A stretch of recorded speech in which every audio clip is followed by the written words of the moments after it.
Jireenya lafa kanaatirraa wantoonni nama hin muudanne, wantoonni si hin muudanne hin jiru. Keessattuu dubartoota jechuudha. Waa'ee Caaltuu Haajii dhimma kana abdiin maal gad baasuuf maal fiduuf deema, maal nuuf fiduu deema, abdiin maal nuuf fide jennee namoonni gurra keenya qeensinee eenyu hedduutu jira jechuudha. Miiliyoonaan kan lakkaa'amantu namoonni Caaltuu wajjin maal qabanii maaltu jidduu isaanii jira kan jennee eenyu hedduutu jira jechuudha. Fudhadha waan kana asitti. Lala asitti. Waa'ee jara kanaa otoo eeguun taanetti nuti waa'ee ofii keenyaa otoo eenyu bareeda. Assalaamu alaikum warahmatullahi wabarakatuh. Jiru jirtu akkam nagaa keessan fayyaa keessan isin jecha. Anis nagaa koota alhamdulillah galata rabbii. Viidiyoon kee samoonii maaliif sirraa hojjetee jechuun kaameraan isaa ifaan gubbarraa hin badee ifaan fakkuutu irratti mul'ata. Xiqqoo jechuudha. Qixxee gilaasii mul'ataadha. Kanaaf hordoftoota kabajamtoota kiyya viidiyoo kee kana immoo laayikii godhaa, sheer godhaa, subscribe godhaa, please na gargaara isin jechuu barbaada. Waa'ee namoota kanaa otoo haasa'uun taane maaliif waa'ee keenya boru maaltu nu eeggata, boru rakkoo akkamtu nurra ga'a, nuti hoo maal fudhachuuf deemna, nurra hoo jechuun amma asitti ilaala. Mucaan kun dadhabbii hedduu ilmi namaa kun waa hedduu baatee deema jechuudha. Waan ani baadhee deemu, waan ati baattee deemtu utoo hin beekne rabbii tokkichaa fi nu qofatu beekne jechuudha. Yookiin nama garaatti himattuutu beeka. Asirratti maal jechuu barbaade namoonni ilmi jaarsaaf jaartiin wal lolan.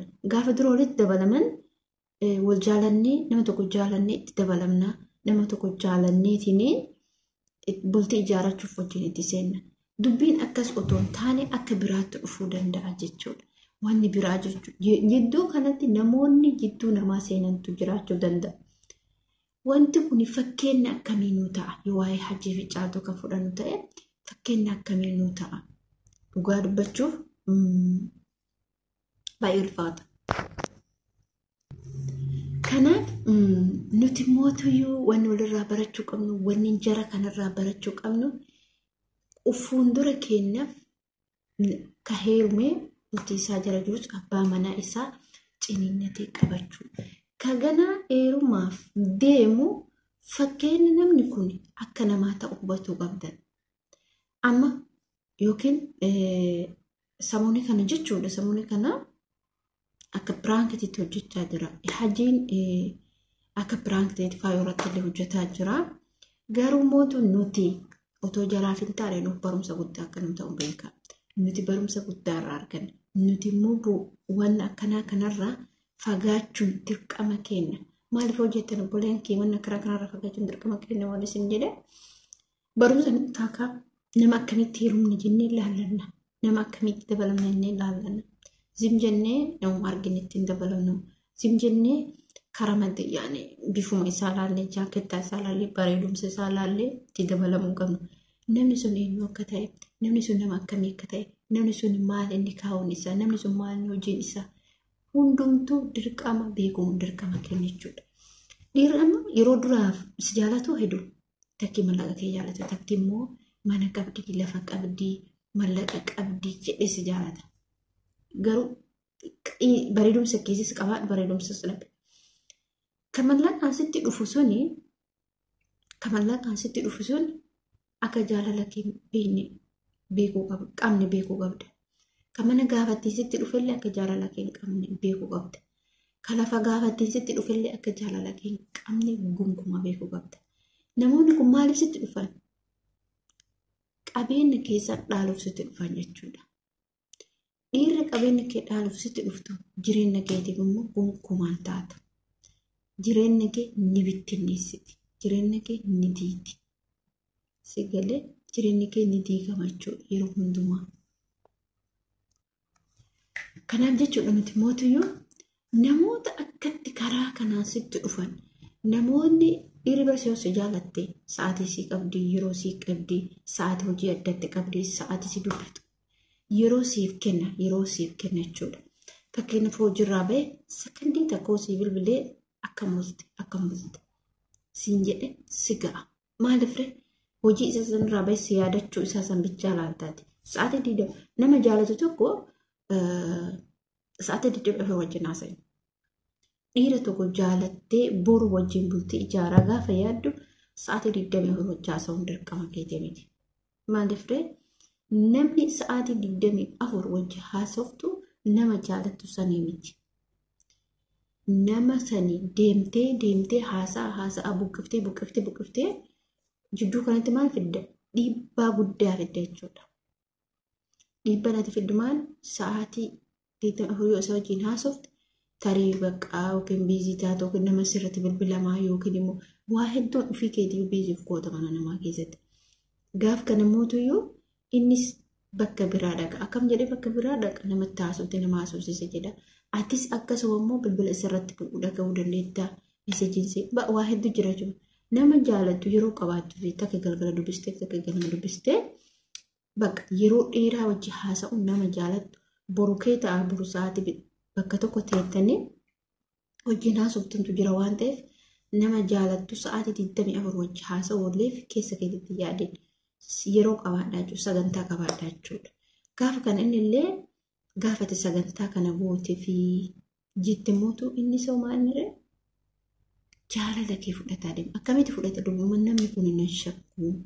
Namni kun bakka yaada isaa kana keessatti galchata sanii galee boleen kee. Kanaafuu isin immoo wanni gootan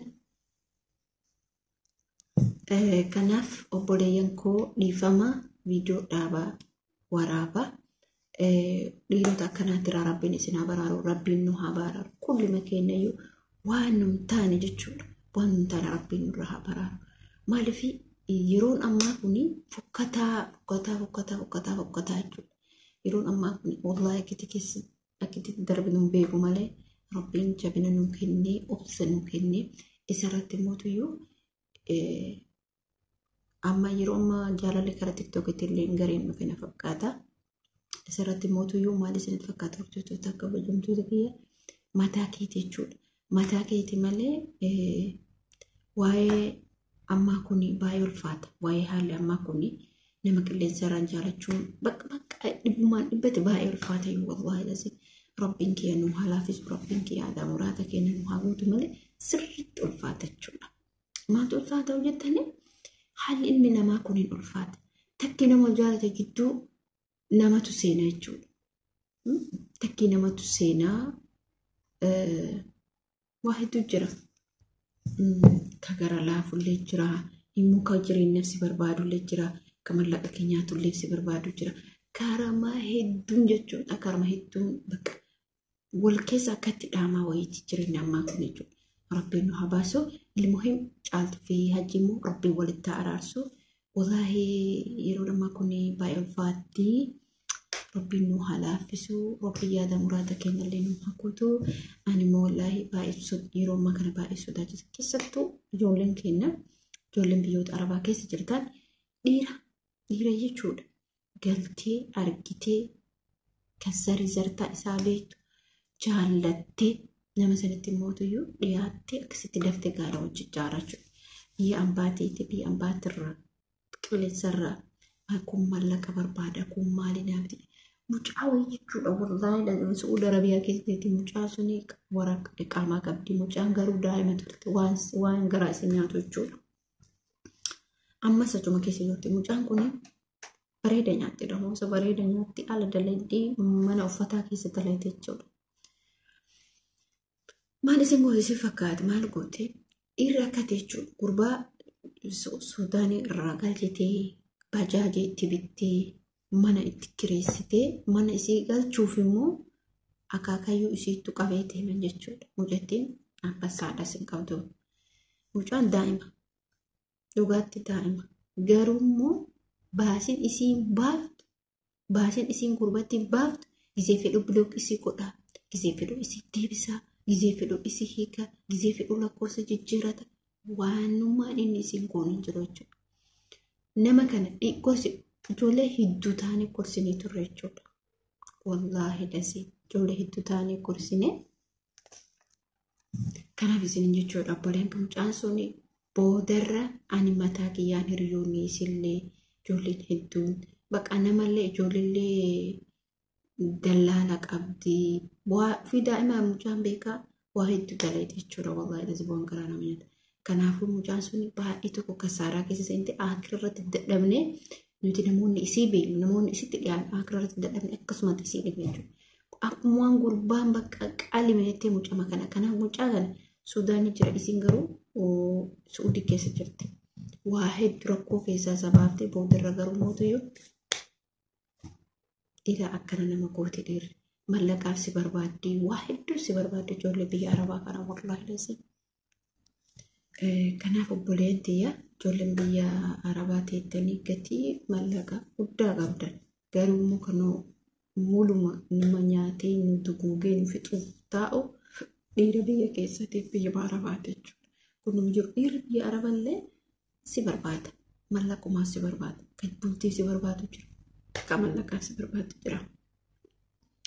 Kanaaf obboleen kiyya jabaannee haa qabannu jabaannee namarraa haa fagaannu jabaannee ilaa bultii ka hojii jaaratu hedduu biyyatti ogalte malee biyya ambaa keessatti illee si fuudhee si tulfise si biraa gataa mallaqa keessatti sirra nyaatis si biraa waa hedduu bare kamiitii irratti bahe miiliyoona kamtu jira jechuudha. Nuti garuu yommuutuyyuu waa tokko qoban qabna. Kanaaf inshallah waan hundumaa rabbiin nu haa laafisu rabbiin nu haa tiisu bitaa mirga keenyallee rabbiin nu haa tiisu walaa ofillee muutuyyuu ufaa tiisinu uf haa jabeeffannu wal jabeeffatuun wal kurfatuun amma dandeenyu waan gaariidha isin jechuu barbaada obboleen kiyya. Hamma viidiyoo biraatiin walitti deebinutti viidiyoo kana laayik gochuu sheer gochuun akka wal jajjabeessinu hunda keetinaa isin jedha. Komantii barreessaa seenaa garaagaraa inshallah gara fuulduraatti kana caalaa isin hojjechuuf yaala rabbiin na haa laafisu. Isin jechuu barbaada fuuldur ifa inshallah namni tokko jireenya isaa keessatti ifa jedhee yaada. Fuuldurri kee ifaa jedheetiin fudhata. Inshallah fuuldurri keenya hunduma keenya biizinillaa ifa. Rabbiin ifa nu haa godhu. Biyya keenyallee biyya nagaa rabbiin waa taasisu. Uummata keenyallee bullaa biyya keenya keessatti uummata miidhaman rabbiin isaan haa fayyisu. Kadu'eef rabbiin haa araaramu. Kana isin jechuu barbaada hordoftoota fi kabajamtoota kiyya. Assalaamu alaikum warahmatullaahi wabarakaatuh.